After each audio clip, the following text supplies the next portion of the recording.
말씀은 마가복음 2장 1절. 마가복음 2장 1절의 말씀, 제가 가진 성경 신약 54페이지에 기록되어져 있습니다. 마가복음 2장 1절의 말씀, 제가 봉독합니다. 수일 후에 예수께서 다시 가버나움에 들어가시니 집에 계시다는 소문이 들린지라. 아멘. 오늘의 말씀의 제목은 예수님이 하실 일입니다. 여러분, 진정한 믿음이라고 하면 무엇일까요?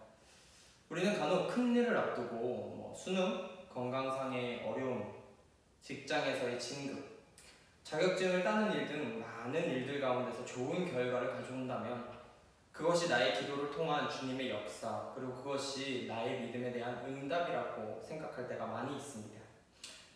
이 또한 주님이 하신 역사라고도 할 수 있습니다. 하지만 주님은 그리 단순하신 사역만을 원하시지 않았고 우리에게 그것만을 보여주고 계시지는 절대 않으십니다. 여러분에게 있어서 과연 진정한 믿음, 즉 진정한 구원은 어떠한 의미로 다가옵니까? 이번 주에는 예수님의 완전한 구원에 대해서 한번 살펴보려고 합니다. 특히 중풍병자와 친구들의 이야기를 통해서 주님이 우리에게 보여주고 있는 것은 과연 무엇인지, 주님이 하신 구원이 나에게 대입했을 때 과연 나는 육체적인 구원을 원하고 삶을 살아가고 있는지 반성해 보면서 한번 살펴보고자 합니다. 마가는 예수님에 대한 배경 정보를 설명하면서 본문을 먼저 시작하고 있습니다. 예수님은 설교와 전도를 위하여 여행을 떠나셨다가 집인 가버나움으로 다시 돌아가셨습니다. 그동안 힘들고 어려운 몸을 지치고 힘든 마음을 휴식으로 조금은 풀으려고 예수님이 또 집으로 돌아가셨는데, 그러기 위해서 그러한 시간이 꼭 필요하셨던 예수님은 온전한 휴식이 필요하셨습니다. 그동안 힘들고 어려웠던 몸과 마음에 휴식을 주기 위한 아주 중요한 시간이었습니다. 하지만 많은 사람들에게 기적을 행하셨고 그러한 기적을 들은 사람들은, 그리고 본 사람들은 예수님이 가버나움에 왔다는 소식 하나만으로 이미 예수님의 집 앞을 점거하기 시작했습니다. 예수님을 만나기 위해 정말 많은 이들이 몰렸습니다. 만약 여러분이라면 어떠하셨을까요? 당연히 실망하셨을 겁니다. 왜냐하면 조금이라도 쉬고 싶고 개인만의 시간을 가지고 싶었을 겁니다. 가족들과 혹은 친구들과 함께 즐거운 시간을 보내고 싶었을 겁니다. 지쳐있는 상태에서 사람들이 몰렸다면 당연히 당황을 하지 않았겠습니까? 직장에서 힘든 하루를 보내고 집으로 돌아가는데 많은 사람들이 내 집 앞에 줄을 서서 나를 기다리고 있고 자신의 직장에서 가지고 있었던 여러 가지 일들에 관해서 나에게 질문을 한다면 여러분은 과연 어떨까요? 이 예가 맞는지는 모르겠지만 제가 단언컨대 큰 마음의 심적 부담은 당연히 있을 것입니다. 여기서 예수님은 완전한 사심 없는 모습을 보여주고 있습니다. 우리의 모습과는 정반대로 말이죠. 예수님도 우리와 같은 사람입니다. 그래서 복음서에서 여러 곳에 나오는데 예수님도 하나님과 독대를 하는 모습, 지난주와 마찬가지로 볼 수 있었을 거예요. 여행을 하시느라 요한복음에 보면은 거기 또 야곱의 우물이 있더라. 예수께서 길 가시다가 피곤해하며 라는 설명과 함께 지쳐 계시는 예수님의 모습 또한 살펴볼 수 있습니다. 예수님은 몸과 마음이 너무나 많이 지쳐있는 상태였죠. 그러나 예수님을 만나기 위해 찾아오는 이들을 마다하지 않으셨고 반기셨습니다. 그래서 마가는 많은 사람들이 집 앞에 가득 찼지만 예수님이 그들에게 도를 말씀하셨다고 본문에 기록하고 있습니다.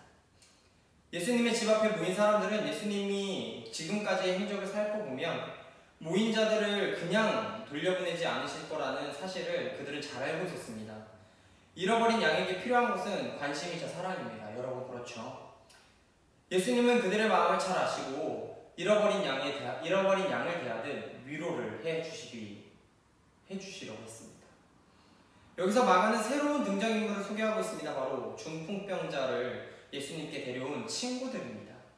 그 집은 이미 사람들로 가득 차 있었기 때문에 친구들은 정상적인 방법으로 집 안을 들어가 예수님을 만날 수는 없었습니다. 그러나 친구들은 꼭 예수님에게 중풍병자 친구를 보이고 싶었습니다. 그래서 그들은 지붕을 뚫고 중풍병자를 매달아서 내렸습니다. 어떻게 과연 지붕을 뚫었을까요? 그러한 발상 또한 과연 어떻게 가지고 왔을까요? 그것은 현대의 생각에서의 지붕의 모습을 생각한다면 절대 불가능하지만 그 당시의 모습을 보게 되면 조금 다른 모습입니다. 월터 베셀은 본문에 묘사된 행동을 이해하기 위해서는 팔레스타인 문가의 전형적인 집 구조를 이해해야 한다라고 이야기하며 뒤에 이렇게 덧붙이고 있습니다. 일반적으로 평평한 지붕에 덮인 작은 방 하나가 있는 구조가 바로 그들이 살던 집의 구조입니다. 건물 바깥에 계단을 통해서 지붕으로 올라갈 수 있었으며 지붕은 대개 빗물을 흘려내보내기 위해서 흙과 집으로 메꾼 나무들보로 지어졌습니다. 때로는 나무들보와 집 사이에 기와를 얹고 그 위에 흙을 덮는 방식을 사용하기는 했지만 전자에 가까운 예수님의 집의 모습을 상상하시면 여러분이 조금 더 이해하기 쉬우실 겁니다. 그래서 여기서 친구들에게 통해 배울 수 있는 모습은 과연 무엇이냐면 요즘으로 치면 비상구와 같은 역할을 하는 지붕이었다는 것입니다. 중풍병자 친구들은 비상구를 통해서 사용해서 처음에 이곳을 내려가야겠다, 이 지붕을 뚫고 내려가야겠다라고 생각은 하지 못했을 겁니다. 그러나 친구들은 하나 확신한 것이 있었습니다. 바로 예수님에게 이 중풍병자 친구를 데려가면 이 중풍병자는 나을 것이라는, 그리고 고침을 받을 수 있을 거라는 확신을 가지고 어떠한 상황에서도 가까이만 가기를 바랬을 것입니다. 그래서 이 친구들이 보여준 모습은 예수님에 대한 확신과 친구들의 사랑에서 확인할 수 있습니다. 바로 주님이 치료해 주실 거라는 확신과 친구들이 중풍병자를 사랑하는 그 모습 말이죠. 우리는 우리의 친구를 위해서 얼마나 먼 거리를 함께 갈 수 있습니까? 굳이 들것을 통해 들지 않는다고 하더라도요. 주변 사람들이 예수님을 만나 영적으로, 감정적으로, 그리고 정신적으로, 신학적으로, 그리고 경제적으로 회복되도록 얼마나 멀리까지 그들을 메고 우리는 과연 갈 수 있을까요? 이 질문은 우리에게 많은 생각을 하게 하고 본받아야 할 친구들의 모습이라고 할 수 있습니다. 그래서 예수님은 그들의 노력을 보시고 중풍병자의 몸을 깨끗하게 치료해 주셨습니다. 그리고 또 다른 하나도 치료해 주셨죠. 예수님은 병자의 육체적인 회복뿐만 아니라 영적인 회복에도 집중하고 계셨습니다. 그의 죄를 용서하겠다는 예수님의 모습을 볼 수 있었습니다. 그런데 구원은 이 시대에서 유일하게 하나님만 할 수 있었고 죄를 사하는 것도 같은 의미에서 하나님만이 하실 수 있는 역할이었습니다. 그렇기에 종교 지도자들과 율법 교사에게는 예수님의 이 죄를 사하겠노라 라는 대목에서는 신성모독의 모습으로밖에 보일 수 없었습니다. 예수님이 죄를 용서한다는 것, 이것은 그들에게 반발을 살 충분한 이유였습니다. 그렇게 평안하고 인간으로서 누릴 수 있는 예수님의 혜택은 모든 것이 포기가 되었고 하나님의 아들로서만 감당해야 될 사역에 중점을 두고 있는 예수님의 행동 그리고 말을 살펴볼 수 있었습니다. 바로 우리를 육체적인 구원뿐만 아니라 영적인 구원자의 역할로 오셨다는 모습을 이 대목에서 살펴볼 수 있죠. 중풍병자를 치료하는 것이 시각적으로는 효과가 더 좋을 것입니다. 누가 봐도 그가 일어나 걷는 것은 정말 좋은 모습입니다. 하지만 예수님은 내가 너의 병을 낫게 하고자 했다라고 얘기하지 않으셨습니다. 바로 영적인 치료를 통해 육적인 치료까지 함께 하시기를 원하셨습니다. 모든 인간에게 필요한 것은 죄사함을 받고 영적으로 온전해지는 것입니다. 에베소서는 우리는 그리스도 안에서 그의 은혜의 풍성함을 따라 그의 피로 말미암아 속량 곧 죄사함을 받았느니라 라고 이야기하고 있습니다. 죄 용서는 오로지 그리스도의 피로만 가능합니다. 이것은 죄인들이 받아야 할 벌을 예수님이 대신 받으셨다라는 것이며 구원의 계획을 중풍병자를 통해 보여주셨습니다. 중풍병자의 죄를 사하는 모습은 하나님과 동일한 위치에 대한 언급이며 그들에게 나 자신이 누구인지 예수님은 보여주고 있었습니다. 또한 예수님이 해야 할 일을 보여주고 있다라는 것이죠. 중풍병자와 그 친구들의 이야기를 통해 우리가 알고 배워야 할 사실은 예수님이 누구이신가를 기억해야 한다는 것입니다. 그분은 단순히 우리의 몸을 치료하기 위해 이 땅에 내려오신 것은 절대 아닙니다. 정말 중요한 거지만 우리 몸을 치료하고 우리가 아픈 것을 낫는 것, 그리고 우리가 원하는 것을 이루게 해주시는 것 또한 예수님의 목적이시긴 하지만 그걸로만 끝난다면 우리는 너무나 1차원적인 구원을 바라고 있는 것입니다. 현대에서는 잘 알고 있습니다. 하지만 교회를 다니지 않는 자들, 하나님을 평생 듣지도 알지도 못했던 자들에게는 단순한 종교에 기독교는 지나지 않을 것입니다.